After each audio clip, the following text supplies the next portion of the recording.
Hi കൂട്ടുകാരെ, എല്ലാവർക്കും learn with Arya എന്ന യൂട്യൂബ് ചാനലിൻ്റെ പുതിയൊരു വീഡിയോയിലേക്ക് സ്വാഗതം. നമ്മൾ പുതിയ SCERT ചാപ്റ്ററുകളാണ് നോക്കിക്കൊണ്ടിരിക്കുന്നത്. ഇന്ന് നമ്മൾ നോക്കാൻ പോകുന്നത് 5ാം ക്ലാസ്സിലെ 9ാമത്തെ യൂണിറ്റായ തുല്യതയിലേക്ക് എന്ന പാഠഭാഗമാണ്. ഇമ്പോർട്ടൻ്റ് ആയിട്ടുള്ള പാഠഭാഗമാണ്. ഇനി വരുന്ന എക്സാമിനൊക്കെ ഇമ്പോർട്ടൻ്റ് ആണ്. അതുകൊണ്ട് സ്കിപ്പ് ചെയ്യാതെ എല്ലാവരും അവസാനം വരെ കാണാനായിട്ട് ശ്രദ്ധിക്കണം. നമുക്ക് പെട്ടെന്ന് തന്നെ ചാപ്റ്ററിലേക്ക് കടക്കാം. ചാപ്റ്റർ 9 തുല്യതയിലേക്ക്. മനുഷ്യൻ്റെ ആവശ്യങ്ങൾ നിറവേറ്റുന്നതിനുള്ള സാധനങ്ങളും സേവനങ്ങളും നിർമ്മിക്കുന്ന പ്രക്രിയ അറിയപ്പെടുന്നത് എന്താണ്? ഉൽപാദനം. മനുഷ്യൻ്റെ ആവശ്യങ്ങൾ നിറവേറ്റുന്നതിനുള്ള സാധനങ്ങളും സേവനങ്ങളും നിർമ്മിക്കുന്ന പ്രക്രിയ അറിയപ്പെടുന്നത് എന്താണ്?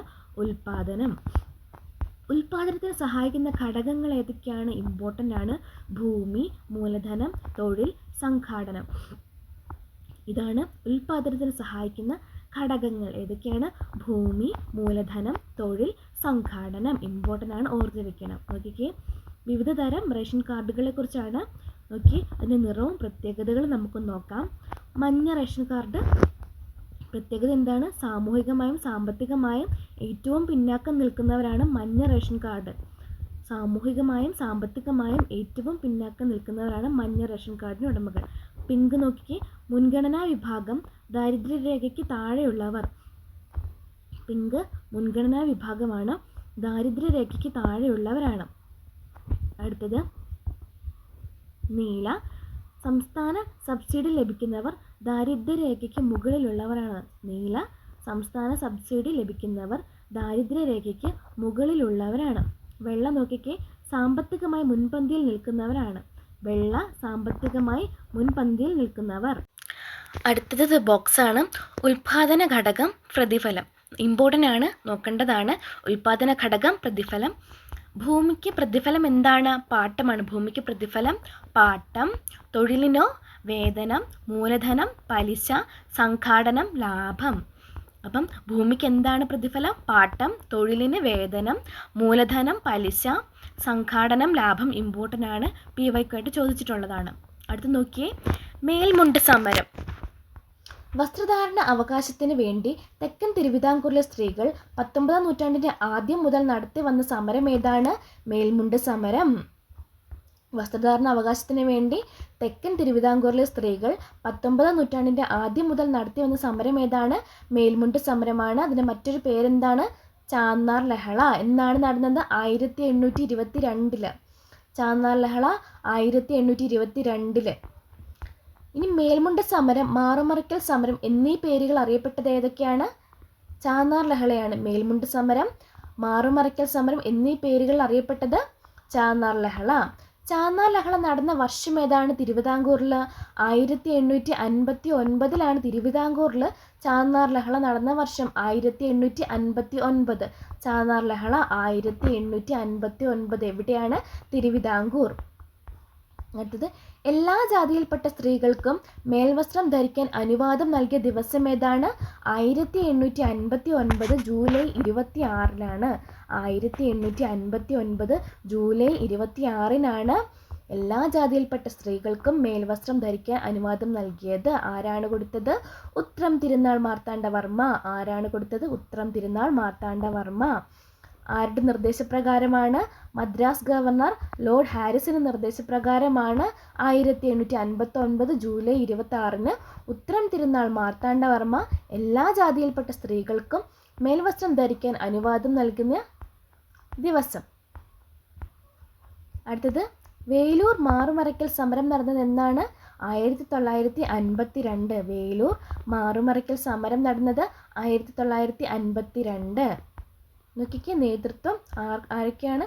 വേളാത്ത് ലക്ഷ്മിക്കുട്ടി, KK കുറുമ്പ, KC കാളിക്കുട്ടി. ഇവരൊക്കെയാണ് വേലൂർ മാറുമറയ്ക്കൽ സമരം നടത്തിയവർ. 1952 ആരൊക്കെയാണ്? വേളാത്ത് Lakshmikutty, KK Kurumba, KC Kalikutty. Important ആണ്, ഓർത്ത് വെക്കണം. അടുത്ത് നോക്കി, മിശ്രഭോജനം. ഇമ്പോർട്ടൻ്റ് ആയ ടോപ്പിക്കാണ്.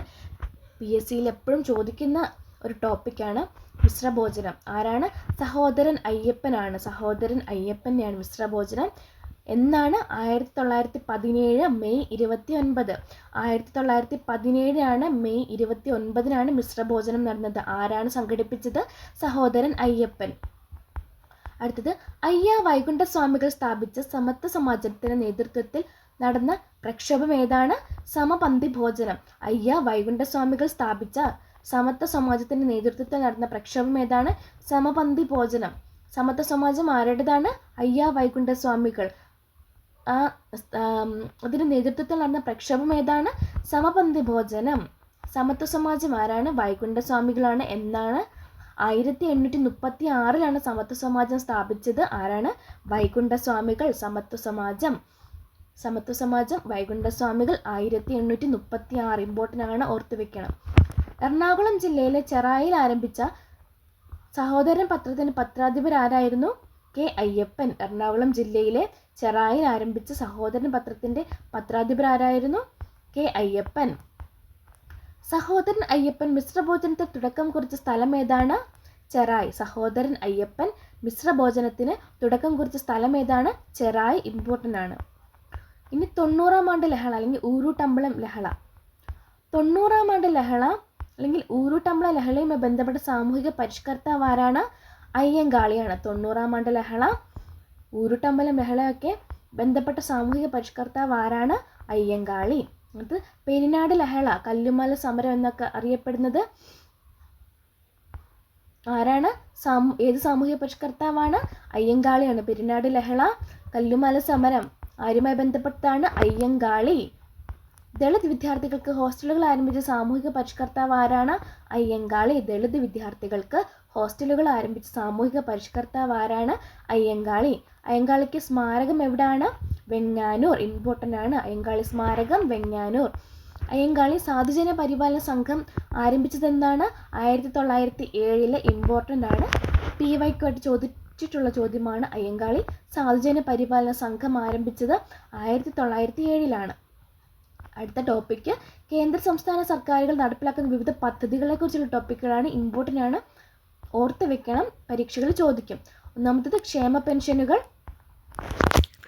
മുതിർന്ന പൗരന്മാർ, ഭിന്നശേഷിക്കാർ, വിധവകൾ, 50 വയസ്സിന് മുകളിലുള്ള അവിവാഹിതരായ സ്ത്രീകൾ, കർഷക തൊഴിലാളികൾ മുതലായവരാണ് ക്ഷേമ പെൻഷനുകളുടെ പ്രധാന ഗുണഭോക്താക്കൾ. ആരൊക്കെയാണ്? മുതിർന്ന പൗരന്മാർ, ഭിന്നശേഷിക്കാർ, വിധവകൾ, 50 വയസ്സിന് മുകളിലുള്ള അവിവാഹിതരായ സ്ത്രീകൾ, കർഷക തൊഴിലാളികൾ മുതലായവർ. വിവിധ ക്ഷേമ പെൻഷനുകൾ ഏതൊക്കെയാണ് നമുക്ക് നോക്കാം. ഒന്നാമത്തേത് കർഷക തൊഴിലാളി പെൻഷൻ, അടുത്തത് വാർദ്ധക്യകാല പെൻഷൻ, അടുത്തത് ഡിസബിലിറ്റി പെൻഷൻ, അടുത്തത് ദേശീയ വിധവാ പെൻഷൻ സ്കീം. അടുത്തത് സ്കോളർഷിപ്പുകളാണ്. വിദ്യാഭ്യാസ ആവശ്യത്തിന് വിദ്യാർത്ഥികൾക്ക് ഏർപ്പെടുത്തിയിട്ടുള്ള സ്കോളർഷിപ്പുകൾ ഏതൊക്കെയാണ് നമുക്ക് നോക്കാം. ഒന്നാമത്തേത് പ്രീ മെട്രിക് സ്കോളർഷിപ്പ്, അടുത്തത് post matric scholarship, 3 merit scholarship, 4 TH Muhammad Koya scholarship, 5 ഒറ്റ പെൺകുട്ടിക്ക് സ്കോളർഷിപ്പ്, അടുത്തത് പട്ടികജാതി പട്ടികവർഗ സ്കോളർഷിപ്പുകൾ.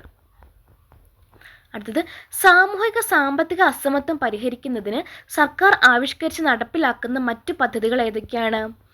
പൊതുവിതരണ കേന്ദ്രങ്ങൾ, മാവേലി സ്റ്റോർ, നീതി സ്റ്റോർ. പൊതുവിതരണ കേന്ദ്രങ്ങൾ, മാവേലി സ്റ്റോർ, നീതി സ്റ്റോർ.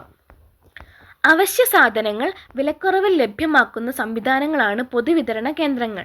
അവശ്യ സാധനങ്ങൾ വിലക്കുറവിൽ ലഭ്യമാക്കുന്ന സംവിധാനങ്ങൾ എന്താണ്? പൊതുവിതരണ കേന്ദ്രങ്ങളാണ്.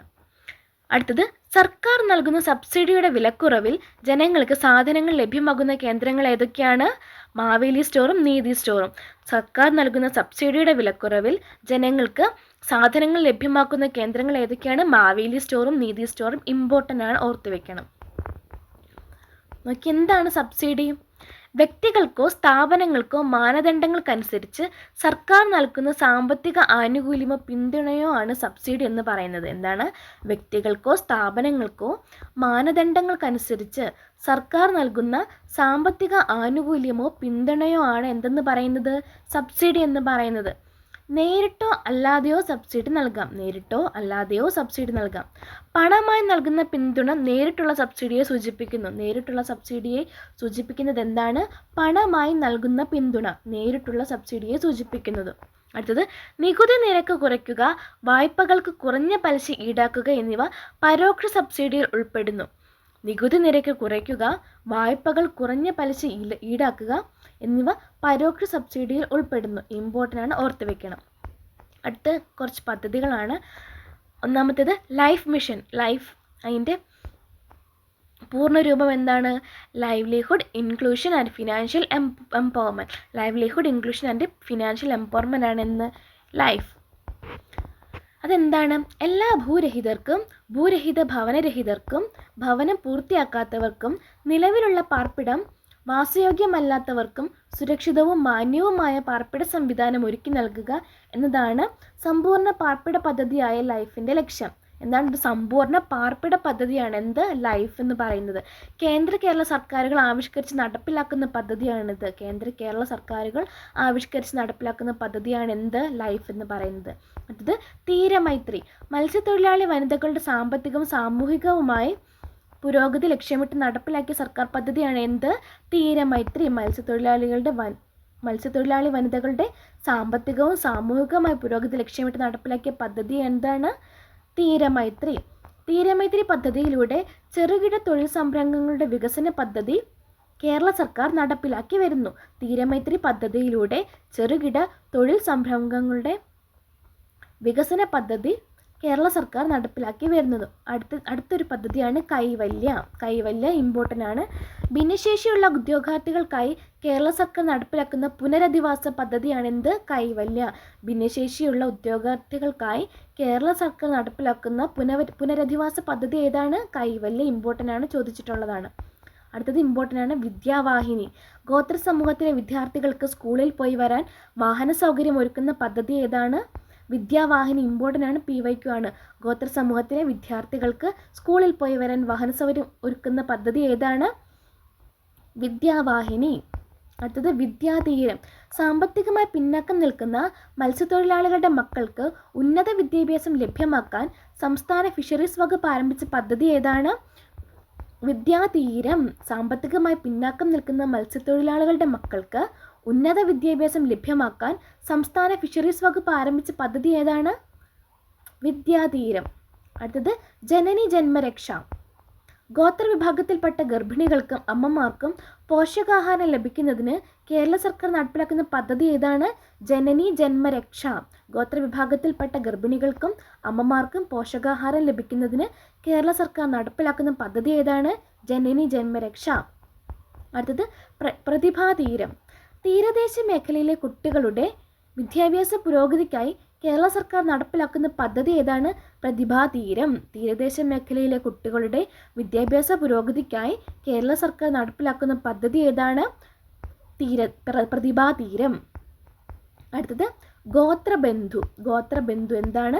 ഗോത്രവിഭാഗത്തിൽപ്പെട്ട വിദ്യാർത്ഥികളുടെ ഭാഷാ പ്രശ്നം പരിഹരിക്കുക, കൊഴിഞ്ഞുപോക്ക് തടയുക എന്നീ ലക്ഷ്യങ്ങൾ കൈവരിക്കുന്നതിന് ഗോത്രഭാഷയിലും മലയാളത്തിലും പരിജ്ഞാനമുള്ള യോഗ്യരായ ഗോത്രവിഭാഗക്കാരെ പ്രൈമറി സ്കൂളുകളിൽ അധ്യാപകരായി നിയമിക്കുന്ന കേരള സർക്കാർ പദ്ധതിയാണെന്ത്? ഗോത്രബന്ധു. ഗോത്രബന്ധു.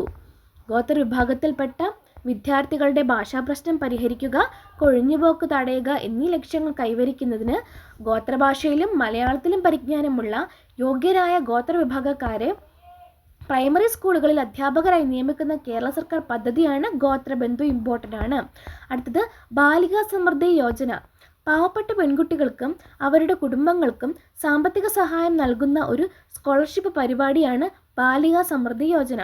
പാവപ്പെട്ട പെൺകുട്ടികൾക്കും അവരുടെ കുടുംബങ്ങൾക്കും സാമ്പത്തിക സഹായം നൽകുന്ന ഒരു സ്കോളർഷിപ്പ് പരിപാടിയാണ് ബാലികാ സമൃദ്ധി യോജന. അടുത്ത് നോക്കിയേ, ഗോത്രജ്യോതി പദ്ധതി. 5 വയസ്സ് പൂർത്തിയായ മുഴുവൻ പട്ടികവർഗ വിദ്യാർത്ഥികളുടെയും 1-ാം ക്ലാസ് പ്രവേശനം ഉറപ്പുവരുത്തുന്ന പദ്ധതിയാണ് ഗോത്രജ്യോതി പദ്ധതി. 5 വയസ്സ് പൂർത്തിയായ മുഴുവൻ പട്ടികവർഗ വിദ്യാർത്ഥികളുടെയും 1-ാം ക്ലാസ് പ്രവേശനം ഉറപ്പുവരുത്തുന്ന പദ്ധതിയാണ് ഗോത്രജ്യോതി. അടുത്തത് ആർദ്രം. അടിസ്ഥാന സൗകര്യങ്ങളും സേവനങ്ങളുടെ ഗുണനിലവാരവും മെച്ചപ്പെടുത്തി ജനസൗഹൃദ സേവനങ്ങൾ പ്രദാനം ചെയ്യുക, സർക്കാർ ആരോഗ്യ സ്ഥാപനങ്ങൾ, കമ്മ്യൂണിറ്റി ഔട്ട്റീച്ച് പ്രവർത്തനങ്ങൾ എന്നിവയിലൂടെയുള്ള സേവനങ്ങൾ വിപുലീകരിക്കുക എന്നിവ ലക്ഷ്യമായിട്ടുള്ള പദ്ധതിയാണ് ആർദ്രം പദ്ധതി. എന്താണ് ആർദ്രം പദ്ധതി? അടിസ്ഥാന സൗകര്യങ്ങളും സേവനങ്ങളുടെ ഗുണനിലവാരവും മെച്ചപ്പെടുത്തി ജനസൗഹൃദ സേവനങ്ങൾ പ്രദാനം ചെയ്യുക, സർക്കാർ ആരോഗ്യ സ്ഥാപനങ്ങൾ, കമ്മ്യൂണിറ്റി ഔട്ട്റീച്ച് പ്രവർത്തനങ്ങൾ എന്നിവയിലൂടെയുള്ള സേവനങ്ങൾ വിപുലീകരിക്കുക എന്നിവ ലക്ഷ്യമായിട്ടുള്ള പദ്ധതി ഏതാണ്? ആർദ്രം പദ്ധതി. അപ്പം ഇത്രയാണ് നമ്മുടെ ഈ ഒരു ചാപ്റ്റർ. ഇമ്പോർട്ടൻ്റ് ആണ്, PSCക്ക് ഇമ്പോർട്ടൻ്റ് ആയിട്ട് ചോദിക്കുന്ന ചോദ്യങ്ങൾ കുറേ ഉണ്ട് ഇതിനകത്ത്. അപ്പോൾ എല്ലാവരും നോട്ടൊക്കെ എഴുതി ഇമ്പോർട്ടൻ്റ് ആയിട്ടുള്ള പോയിൻറ്റ്സ് നോട്ട് ചെയ്ത് പഠിക്കണം. അപ്പം വീഡിയോ ഉപകാരപ്പെട്ടെങ്കിൽ എല്ലാവരും ലൈക്ക് ചെയ്യുക, ഷെയർ ചെയ്യുക, സബ്സ്ക്രൈബ് ചെയ്യുക. പുതിയൊരു വീഡിയോ ആയിട്ട് നമുക്ക് വീണ്ടും കാണാം. നന്ദി, നമസ്കാരം.